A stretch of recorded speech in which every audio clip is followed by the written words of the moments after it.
Putting 1 million people on Mars requires a machine that operates on the absolute ragged edge of physics. Historically, spaceflight has been defined by strict constraints. Rockets faced severe weight limits, low power outputs, and a massive economic drain caused by single-use vehicles burning up in the atmosphere. SpaceX's Starship aims to break those patterns. We saw this scale in action during Flight 10, which utilized Booster 16 and Ship 37. This is the largest flying object ever created. It is designed to carry entire constellations of satellites into orbit and then safely return to Earth. Achieving this scale required a departure from simple expansion. SpaceX had to rethink how individual components, from the engines to the hull, withstand these physical extremes. Let's start at the base with the Raptor 3 engine. Its stripped-down, bare-bones look makes it seem almost partially assembled. That simplicity drew criticism from Tory Bruno, CEO of ULA, a joint venture between Lockheed Martin and Boeing. Bruno pointed out that the engine appeared to be missing vital controllers and fluid management systems. SpaceX President Gwynne Shotwell countered with an image of a successful hot fire test, noting that it works pretty good for a partially assembled engine. The design performed exactly as intended.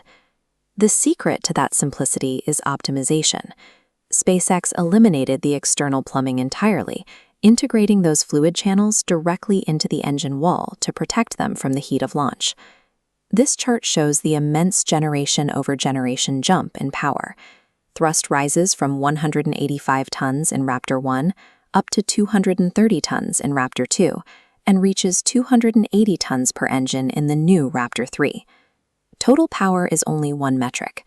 This updated graph shows thrust density, total thrust divided by the engine's exit area.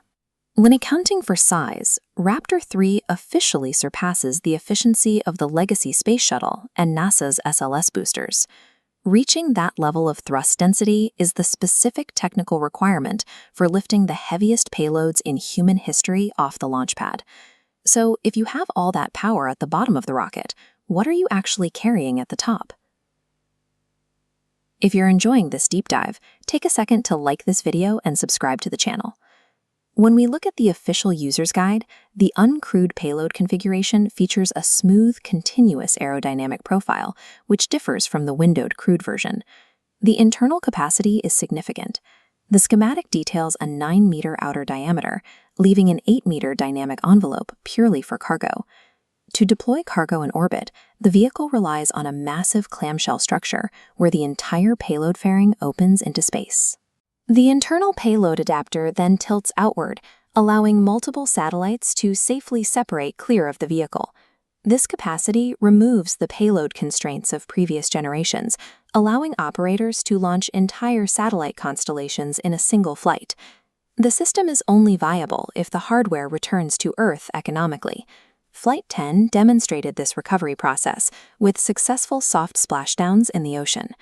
The logic for catching the rocket on land involves the launch tower's Mechazilla arms, which are designed to grab the descending Super Heavy booster mid-air. To support this rapid launch and catch cadence, the Starfactory facility has set high production goals, targeting the manufacture of up to 100 Raptor engines every single day. That manufacturing speed shifts aerospace away from building bespoke, single-use rockets toward assembly line production. Combining mid-air rocket catches with mass-produced engines turns this vehicle into an active, high-frequency interplanetary freight system. Extreme thrust density, massive payload volume, and rapid mechanical reusability. These three technical pillars work together to resolve the historical bottleneck of spaceflight. This technology has moved past renderings. It is active hardware, currently dominating the skyline and flying from Boca Chica, Texas. Starship's dual-purpose design provides the massive cargo capacity required for long-term habitation. It is engineered to support the infrastructure of permanent settlements on both the Moon and Mars. We are watching the mass industrialization of the cosmos happen in real time. The question is, what humanity will pack into that 9-meter payload bay first?